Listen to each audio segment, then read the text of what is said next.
Good evening. Hindi medium वाले students के लिए चैप्टर 3 ऑलमोस्ट ओवर होने वाला है। आज कुछ इंपॉर्टेंट न्यूमेरिकल की हम बात करेंगे। कुछ न्यूमेरिकल्स की हमने बात कर ली, कुछ न्यूमेरिकल जो इंपॉर्टेंट है कॉम्पिटिटिव एग्जाम में भी पूछे जाते हैं, उस टाइप से कुछ क्वेश्चंस है, उनकी हम बात करेंगे। देखो एक बहुत बढ़िया क्वेश्चन है, आपके बुक का क्वेश्चन नंबर 4 है। एक चार्ज है 3 × 10 की पावर -8 कूलाम, तो दूसरा चार्ज है -2 × 10 की घात -8 कूलाम। ये आवेश एक दूसरे से 15 सेंटीमीटर दूरी पर है। इनको मिलाने वाली रेखा के किस बिंदु पर विद्युत विभव शून्य होगा? दो आवेश को मिलाने वाली रेखा है और उनके मतलब किसी बिंदु पर आपको विद्युत विभव शून्य है, उस बिंदु के बारे में आपको आइडेंटिफाई करना है। तो पहले तो हम क्या करते हैं कि आवेश बनाते हैं। ये पहला आवेश जिसकी वैल्यू है 3 × 10 की पावर -8 कूलाम। यहाँ पे हम दूसरा आवेश लेते हैं, उसकी वैल्यू है -2 × 10 की घात -8 कूलाम। इनको मिलाने वाली रेखा की जो दूरी है या एक दूसरे के बीच की दूरी जो है वो 15 सेंटीमीटर होगी। ठीक है, ये इनको मिलाने वाली रेखा हो गई। और इस रेखा के अंदर ये मिलाने वाली रेखा, अब इस रेखा के कहाँ पे विद्युत विभव शून्य होगा ये हमें बताना है। अब हम देख सकते हैं कि इसके मध्य भी हो सकता है और इसके बाहर भी हो सकता है कोई बिंदु। तो पहला मतलब संभावना जो है, संभावित स्थिति केस फर्स्ट जो है, जब P बिंदु या वह बिंदु जहां पे विद्युत विभव शून्य है, ठीक है ना, माना वह बिंदु P है, तो ऐसे करेंगे माना वह बिंदु P है जहां कुल विभव क्या है बताओ, V@P = 0 है।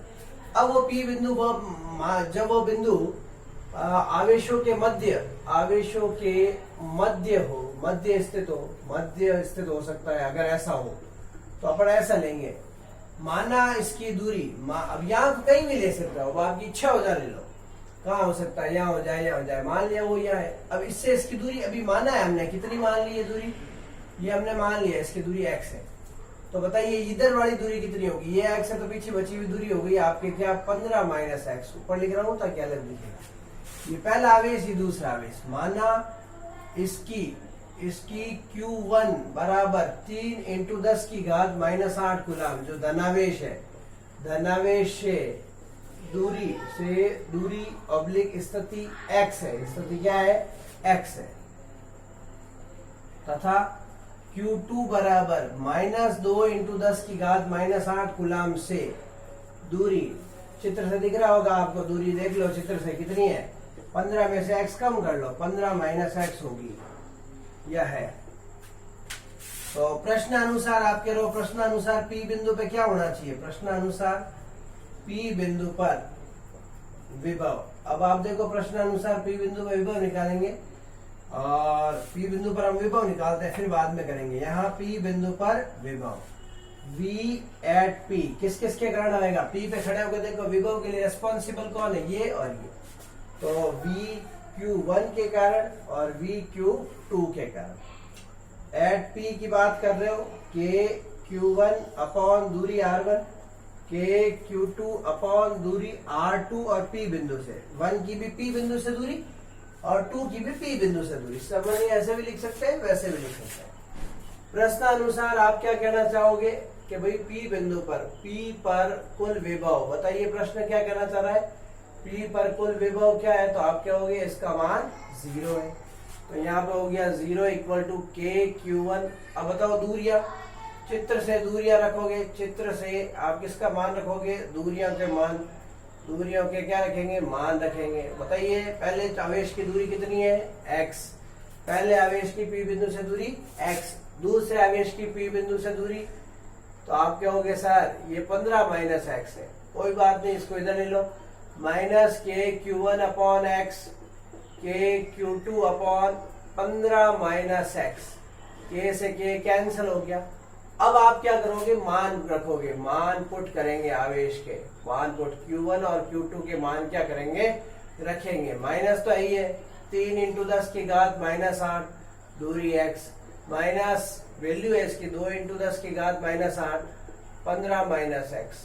क्या देखो माइनस से ये माइनस कैंसिल, 10 की घात -8 से इसका गुणा इधर, इसका गुणा इधर, 3 × 15 माइनस एक्स, 2 गुणा एक्स, 45 माइनस 3x, सही है। सॉल्व कर रहे हैं हम इसको, 2x, इसको इधर ले जाओ, 45 बराबर ये और ये कितना हो जाएगा, 3x प्लस 2x, तो बताइए ये कितना हो गया, 5x बराबर कितना हुआ, 45, तो x बराबर हो गया 45 बटा 5, तो कितने सेंटीमीटर दूरी पर हुआ ये, 9 सेंटीमीटर। तो नीचे क्या लाइन लिखेंगे, अर्थात, देखो यहाँ लिख सकते हैं हम, अर्थात वह बिंदु Q1 बराबर 3 इंटू 10 की घात माइनस 8 कूलाम, जिसको हम बोलते हैं धनावेश से कितनी दूरी है, x बराबर 9 सेंटीमीटर, हमने निकाल लिया ना, तो वो बिंदु 9 सेंटीमीटर दूरी पर ऋणावेश की ओर है, किसकी ओर है, ऋणावेश की ओर है। ये पहले आपने लोकेशन फाइंड आउट कर ली कि अगर यहाँ पे विद्युत विभव शून्य होता है तो उसका जो दूरी है वो 9 सेंटीमीटर होगी इस आवेश से। के सेकंड भी होगा, ये नोट कर लो, स्क्रीनशॉट ले लो, के सेकंड लगा रहा हूं मैं। जब P बिंदु या वह बिंदु आवेशों के बाहर स्थित हो, ये मध्य की बजाय मिलाने वाली रेखा पर बाहर, आवेशों के बाहर है लेकिन रेखा पर, जो मिलाने वाली रेखा है उसके ऊपर स्थित हो। अब बताइए बाहर स्थित होगा तो बाहर की भी हमें लोकेशन देखनी पड़ेगी, कहाँ हो सकता है बाहर।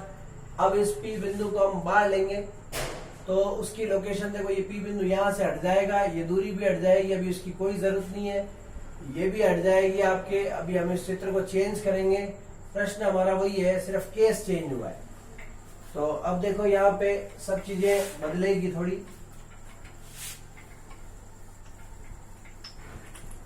यस, कंटिन्यू करेंगे। माना P बिंदु की Q2 से दूरी x है, तो चित्र से देख लो आप, अब यहां से दूरी x हो गई, ये P बिंदु यहां मान लिया, ठीक है, तो ये दूरी आपके हो गई x, ओके। इससे दूरी x हो गई, तो इससे दूरी कितनी हो गई बोलिए, 15 प्लस x, देख लो। तो Q1 से दूरी जो होगी, Q1 से दूरी 15 प्लस x होगी, चित्र में दिख रहा होगा। अब आप वही बात है, V एट P पॉइंट पर विभव Q1 के कारण, Q2 के कारण, वही बात है, पहले आ जाएगा K Q1 दूरी R1, K Q2 दूरी R2। अब देखो वही बात है, सेम टू सेम चलेंगे, प्रश्न अनुसार V P पॉइंट पे क्या है, 0, ये पुट कर देंगे, तो बताओ 0 बराबर K Q1, और दूरियों के भी दूरियां भी पुट करोगे, दूरियों के मान कहां से रखेंगे, हम लोगों को ये दिख रहे हैं यहाँ पे, कहां से, चित्र से, बोलो क्या हो जाएगा। ये पहले आवेश की दूरी जो हो जाएगी, देखो पहले आवेश की दूरी P बिंदु से, ये पहले आवेश की P बिंदु से दूरी x, दूसरे आवेश की P बिंदु से दूरी, चित्र को देखते जाओ, x है ना, 15 प्लस x, ये आ गई इधर, वही पहले की तरह K Q1 upon 15 plus x, ये हो गया K Q2 upon x, K से K कैंसिल हो गया, तो आप मान रखो, मान पुट करेंगे तो माइनस तो है ही है, 3 इंटू 10 की घात माइनस 8, 15 प्लस x, यहाँ पे माइनस 2 इंटू 10 की घात माइनस 8, x ये कैंसल, माइनस से माइनस कैंसल, 3 बटा 15 प्लस x बराबर 2 बटा x, वज्र गुणा कर दिया, 3x बराबर 2 इंटू 15 प्लस x, 3x बराबर 30 प्लस 2x, इसको इधर ले लो, बताइए क्या आ जाएगा जब इधर लेंगे तो, देखते रहिए, 3x माइनस 2x बराबर 30, x बराबर 30 सेंटीमीटर, अर्थात उस बिंदु की, अर्थात P बिंदु की Q2 से दूरी जो है, Q2 से दूरी 30 सेंटीमीटर, अथवा Q1 से दूरी, देखो यहां से कितनी हो गई, x 30, तो ये 30 है यहाँ से Q2 से इधर, तो इससे कितनी हुई 30 और 15 जोड़ लो, तो अथवा Q1 से दूरी 30 प्लस 15 बराबर 45 सेंटीमीटर, वो भी ऋणावेश की ओर, ऋणावेश की ओर होगी। ये एक पूरा बड़ा हमने न्यूमेरिकल प्रॉब्लम जो थी वो पूरी सॉल्व आउट की, पूरा बड़ा न्यूमेरिकल था। अच्छा न्यूमेरिकल है, कंपटीशन एग्जाम के लायक है, इसलिए आप इसको अच्छे से देखें। ये माइनस माइनस कैंसिल हो गया दोनों तरफ से, और ये एक न्यूमेरिकल आपके क्या हो गया, कंप्लीट हो गया, जो हमने ज्ञात किया था कहाँ पे, इसके P बिंदु पर विभव को शून्य मानते हुए। मैं इसको रफ कर रहा हूँ, फिर हम एक नया क्वेश्चन देखेंगे। नया क्वेश्चन आपका जो है वो भी क्वेश्चन डिफरेंट टाइप का है, उसमें आपको विभव दिया गिवन है और आपको विद्युत क्षेत्र की तीव्रता ज्ञात करनी है ना। एक अच्छा न्यूमेरिकल प्रॉब्लम है, विद्युत क्षेत्र की तीव्रता और विद्युत विभव, इन दोनों में हमें क्या ज्ञात करना है, संबंध ज्ञात करना है, उससे जुड़ा हुआ प्रश्न है।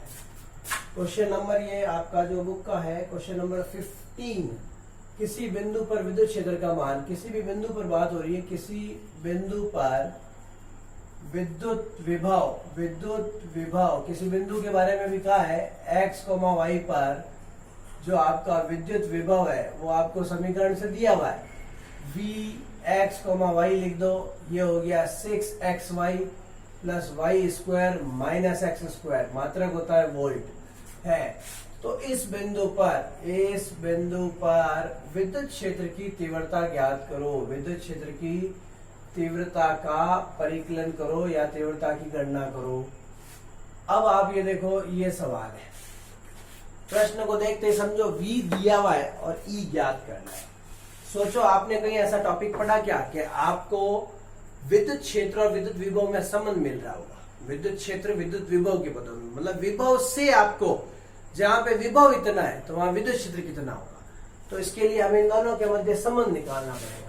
तो विद्युत क्षेत्र एवं विद्युत विभव में संबंध जो आप लोगों ने पढ़ा, मैंने पढ़ाया आपको, E बराबर बहुत सारे कराए थे, माइनस dV बटा dr minus gradient of V minus del V, del संकारक, और इसी सूत्र के अंदर ये भी मैंने बताया था आपको, माइनस I del V upon del x, आंशिक अवकलन, del V upon del y j cap, k cap del V का z के सापेक्ष आंशिक अवकलन।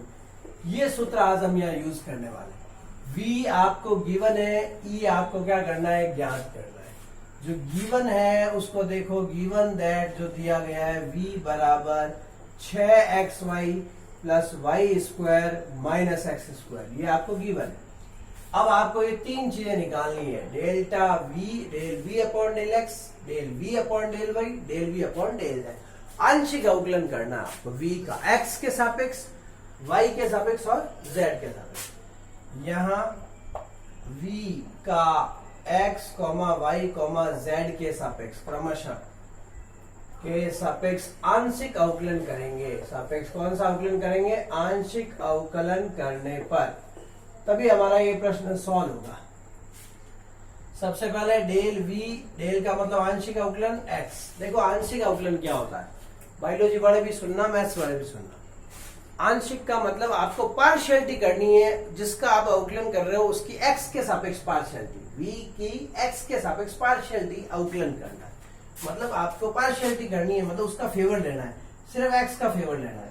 अंदर वैल्यू रख दो, V का मान रखोगे 6xy y square minus x square, okay. इसको अवकलन करना है, कैसे करोगे, डेल अपॉन डेल एक्स किसका होगा, 6xy का, फिर डेल अपॉन डेल एक्स किसका होगा, वाई स्क्वायर का, फिर डेल अपॉन डेल एक्स किसका होगा, एक्स स्क्वायर का। ये है तीनों का अलग अलग, इसका इसका इसका, लेकिन आपको सिर्फ पार्शियलिटी करनी है एक्स के साथ, बाकी से कोई मतलब नहीं। देखो यहाँ एक्स है ही नहीं तो कोई मतलब ही नहीं, यहाँ एक्स है तो आपको पार्शियलिटी का फॉर्मूला ऐसे लगाना है, डेल अपॉन, देखो इसमें से 6 बार वाई बार, क्योंकि सिर्फ पार्शियल अवकलन किसका होगा, एक्स का, इसमें कुछ नहीं होगा, इसका आंसर क्या आएगा, 0, क्योंकि है ही नहीं। यहाँ पे आपको इसका करना है, अवकलन का सूत्र लगाना है, बिना सूत्र के आप अवकलन कैसे कर सकते, कर ही नहीं सकते।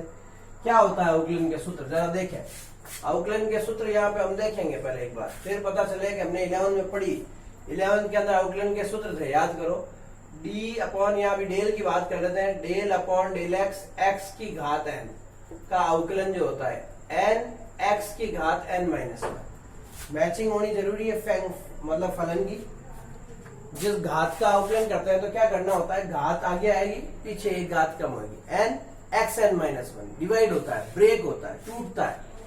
तो del upon del x of, yes del upon del x of, अगर एक्स का कर रहे हैं तो इसको या तो हम एक्स की घात एक लिख दें।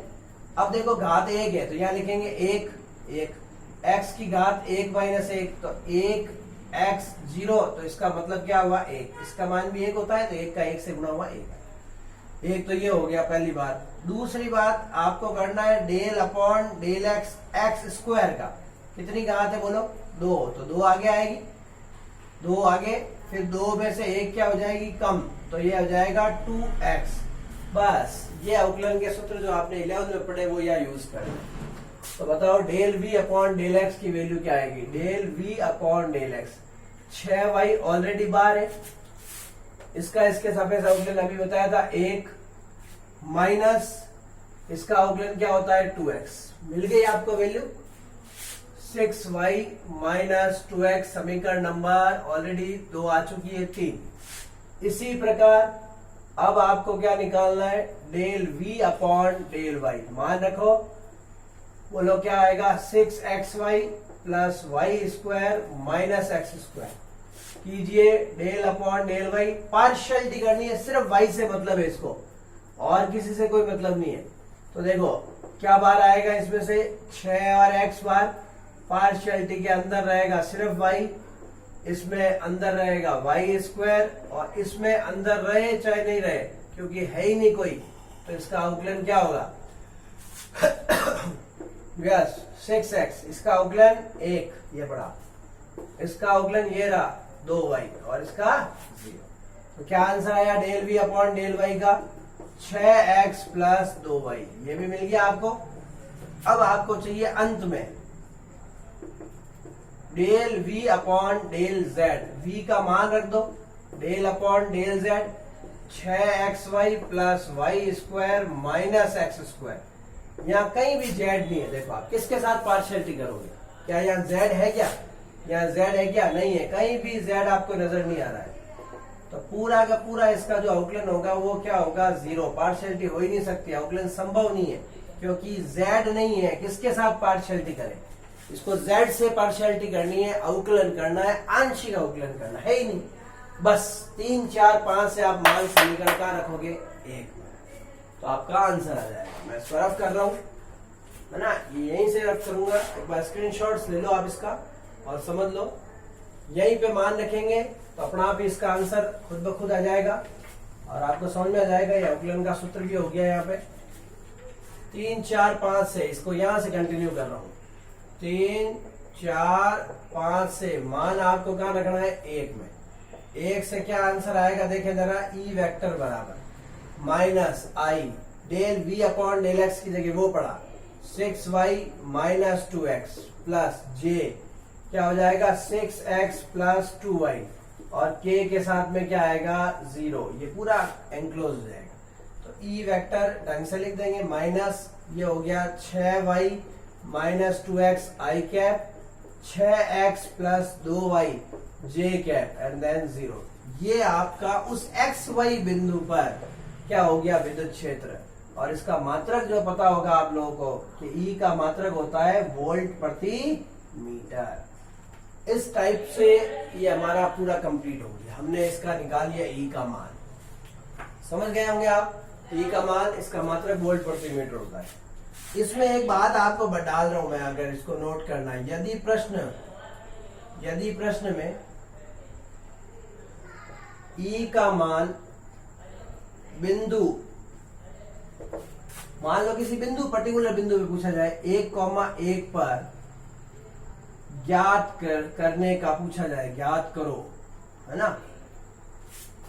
उपरोक्त प्रश्न में इसी में आपने पूछ लिया कि E का मान ज्ञात करना है इस बिंदु पर, जो बिंदु आपको गिवन है वो x, y की जगह क्या हो गया 1,1, अर्थात क्या निकला, जहां हमारा xy था उसकी जगह 1 1 आ गया, मतलब x की जगह भी 1 और y की जगह भी 1, आपको इसमें क्या करना है पुट करना है, हरो पुट, बड़ा इजी होगा, सब वैल्यू आपके सामने है, आपको सिर्फ पुट करके सॉल्व ही करना है। तो आपके इसलिए जो है ई वेक्टर बराबर क्या पड़ा है, 6y minus 2x I cap plus 6x plus 2y J cap. जल्दी जल्दी पुट कीजिए, एक एक रखना है आपको। 6 इंटू 1 माइनस 2 इंटू 1, समझ गए, I cap plus 6 into 1 plus 2 into 1, सब जगह एक एक रखना है। बोलो आंसर क्या आएगा, देखो ये माइनस तो है ही है, 6 में से 2 गया 4 आई कैप, 6 और 2 8 जे कैप, और आपके पास के नहीं है तो 0 के गया। ये तो इसका वेक्टर मान हो गया। इसका परिमाण, इसका क्या पूछा जाएगा आपसे, इसका परिमाण, या आपको पूछेंगे इसका मान ज्ञात करो। तो बताओ किसी भी सदिश का जो मॉड मान होता है वो क्या होता है, सूत्र है 11th का सूत्र है सदिश का परिमाण। सदिश का क्या ज्ञात करना है, परिमाण, एकांक सदिश वगैरह में करते हैं तो उसमें लिखते हैं हम आई के गुणांक का स्क्वायर, फिर क्या लिखते हैं, कोई j के गुणांक का स्क्वायर, फिर k के गुणांक का स्क्वायर। ई वेक्टर मॉड मान, यहाँ बताओ आई के गुणा में जो अंक है, आई के गुणा में अंक, देखो ये एक्चुअली पूरा लिखेंगे ना तो ये ऐसे होगा, माइनस 4 आई कैप माइनस 8 जे कैप, और वो 0 ही है तो उसका कोई मतलब नहीं है। तो बताओ आई के गुणा में क्या है, तो आप लिखोगे माइनस 4। बताओ जे के गुणा में क्या है, माइनस 8 का स्क्वायर और यहाँ 0। बोलिए ये क्या हो गया, इसका आंसर जो होगा, इसको पहले यहाँ लिख दें, ये ई बराबर 4 का स्क्वायर 16, 8 का स्क्वायर 64, माइनस का स्क्वायर हमेशा प्लस होता है, बायोलॉजी वाले ध्यान रखें, और ई बराबर ये हो गया √80, है ना। इसको आप और भी लिख सकते हो चेंज करके, तो वो भी हो जाएगा। अब आप इसको मात्रक के रूप में लिख दोगे तो क्या आएगा, वोल्ट प्रति मीटर। ये और इसकी सिंप्लीफिकेशन बात होगी। इसको आप ऐसे भी लिख सकते हो, देखो ये 16 इंटू 5 लिख दिया, 16 बार आ जाएगा तो 4 और √5, और फिर हो जाएगा वोल्ट प्रति मीटर। ये इसका आंसर है, सिंप्लीफाई करके हमने इसका आंसर लिखा। तो ऐसे क्वेश्चन भी आए तो आप आराम से कर सकते हो, ये बहुत अच्छा क्वेश्चन था। V आपको दिया हुआ होगा, E आपको ज्ञात करना होगा। एक क्वेश्चन और डिस्कस करते हैं हम, एक गोलीय कोष से रिलेटेड है, मैं इसको रफ कर रहा हूं, आपने नोट कर लिया होगा।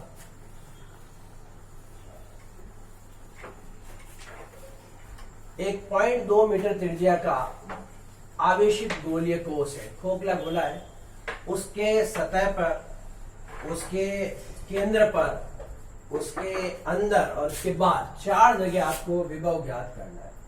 सवाल जो है आपका क्वेश्चन नंबर 16 है, 0.2 मीटर त्रिज्या, मतलब आपको R गिवन है, और आवेशित गोलीय कोष है। आवेशित कौन सा कोष है, गोलीय कोष, खोखला गोला हुआ, आवेशित गोलीय कोष या खोखले गोले को 15 कूलम माइक्रो आवेश दिया हुआ है, 15 माइक्रो कूलम आवेश दिया हुआ है। माइक्रो आपको पता है क्या है, एक अनुलग्न है, सॉरी पूर्व लग्न है, और ये प्लस हो गया ना, प्रीफिक्स है। आपको ये दिया हुआ है, ज्ञात करना है विभव का परिकलन का, क्या ज्ञात करना है, विभव ज्ञात करो। आपको विभव ज्ञात करना है कहाँ कहाँ, देखो आपको ज्ञात करना है केंद्र पर, आपको ज्ञात करना है सतह पर, आपको ज्ञात करना है केंद्र से 0.1 मीटर दूरी पर, और आपको ज्ञात करना है केंद्र से 0.3 मीटर दूरी पर। 4 लोकेशन है आपके पास, चित्र बना के देखें कहाँ कहाँ पूछा है। खोखला गोला है तो आवेश कहाँ जाएगा, खोखले गोले में जगह नहीं अंदर, तो आवेश कहाँ जाएगा, सदैव सतह पर रहता है। कहाँ रहता है, सतह पर। अंदर आवेश 0, ये इसकी त्रिज्या हो गई 0.2 मीटर की त्रिज्या, समझ रहे हो आप, R बराबर 0.2 मीटर त्रिज्या इसकी। अब बताओ कहाँ कहाँ पूछा, केंद्र पर, ये देखो ये बाहर, ये दूरी हो गई यहाँ से यहाँ तक आपके 0.3 मीटर, ये हो गया बाहर केंद्र से, ये पूछ लिया, मतलब V आउट पूछ लिया। उसके बाद केंद्र से 0.1 मीटर, ये यहाँ आ गया 0.1, तो क्या पूछ लिया आप लोगों से, इन पूछ लिया। फिर खुद ही दिया हुआ है आपको V, क्या पूछ लिया, सतह, और यहाँ आपको पूछ लिया V सेंटर। चारों चीजें आपसे पूछ ली। ये कहाँ होता है, गोले के अंदर, ये सतह बोल दिया नहीं केंद्र, V सेंटर, सरफेस, इन और आउट, चारों चीजें। अब देखो आवेशित गोलीय कोष के लिए अच्छी बात ये, आवेशित गोलीय कोष में आपको पता है क्यू एन और ई एन जो होता है 0 होने से क्या क्या चीज है, सब सेम होता है। वी सेंटर, वी इन कहीं भी लो, वी सरफेस के इक्वल होता है और वो के क्यू अपॉन आर ये वैल्यू कांस्टेंट होती है और एक समविभव पृष्ठ की भांति व्यवहार करता है। मैंने बताया भी था, एक समविभव तल होता है, संपूर्ण आयतन एक समविभव तल होता है, सब जगह समान है। तो आपको एक जगह निकालना है, चाहे पहला केस हो, चाहे दूसरा केस हो, चाहे तीसरा केस हो। तो वी एन हो, चाहे वी सेंटर हो, चाहे वी सरफेस हो, वो सब कुछ होता है के क्यू अपॉन आर। मान रखो आप तो सीधा 3 आंसर तो सेम ही आएंगे। 9 इंटू 10 की घात 9 फिक्स है, 15 इंटू 10 की घात -6, त्रिज्या बोलो 0.2 मीटर, पॉइंट हटाओगे ऊपर 10, 2 टेबल से कट करोगे 5, देखो 9 एक है, 15 एक है और ये कटने के बाद 5 एक है। ये 9 पावर पड़ी है, -6 पावर पड़ी है और कुछ भी नहीं है, बाकी सब आपके कट पेट गया। आप इसको इससे मल्टीप्लाई करोगे 9 इंटू 75 इंटू 10 की पावर, आधार समान होगी, घातें जुड़ेगी, 9 में से 6 गया 3 और पीछे मात्रक क्या लग गया वोल्ट। ये तीनों के आंसर आ गए। चौथा आंसर जो है केंद्र से ये गुणा कर लेना आप, है ना, R बराबर 0.3 मीटर मतलब आउट पर आपको क्या ज्ञात करना है, विभव। V बराबर के क्यू बटा आर, सूत्र है हमारे पास, इसमें कोई किंतु परंतु नहीं। बोलो 9 इंटू 10 की घात 9, आवेश 15 इंटू 10 की घात -6, ऊपर की तरह सॉल्व कर रहे हैं, नीचे 0.3, पॉइंट उड़ाओगे ऊपर हो गया 10, 3 पॉइंट हटाने के बाद ऊपर 10 आ जाएगा। बोलो 3, ये 15, ये 10 की घात 9, 10 की घात -6 और 10 की घात 1। देखो आंसर क्या हो गया, ये आप मल्टीप्लाई करोगे 45, आधार समान है, घाते जोड़ो, 9 और 1 10, 10 में से 6 गए तो बताओ क्या होगा, 10 की घात 4 और विभव का मात्रक वोल्ट। हमने सब जगह इसके अंदर विभव का मान याद कर लिया। इस टाइप से हमने इस चैप्टर के मुख्य न्यूमेरिकल सब कंप्लीट कर लिए, बाकी सब फॉर्मूला बेस्ड है और जैसे मैंने ये करा है उसके आधार पर आप बाकी प्रश्नों को भी कर सकते हो। एक द्विध्रुव वाला जो सवाल है उसमें आपको द्विध्रुव के कारण उसके क्या कहते हैं जो अक्ष पर विभव ज्ञात करना है, तो उसके लिए आप सीधा फॉर्मूला अप्लाई करें अक्ष का, के पी अपॉन आर स्क्वायर। द्विध्रुव का प्रश्न है तो के पी की जगह आप क्यू इंटू 2a रख सकते हो और नीचे दूरी होगी। इस फॉर्मूले को यूज करें और उसका आंसर निकाल दें। के आपको पता है, क्यू आपको गिवन है ना, जैसे न्यूमेरिकल में इनके बीच की दूरी 2a डायरेक्ट आपको दी हुई होगी, पूरी दूरी जो होगी उसको 2a लेके चले, और जो कितनी दूरी पर ज्ञात करना है केंद्र से वो ये आवेशों के मध्य दूरी, केंद्र से दूरी, खुद आवेश का परिमाण और के का, ये अक्ष पर विभव निकल जाएगा किसके कारण, द्विध्रुव के कारण। ये एक न्यूमेरिकल अच्छा है बुक के अंदर, वो आप कर लें। उसके अलावा सब पैरेलल न्यूमेरिकल है। Thank you.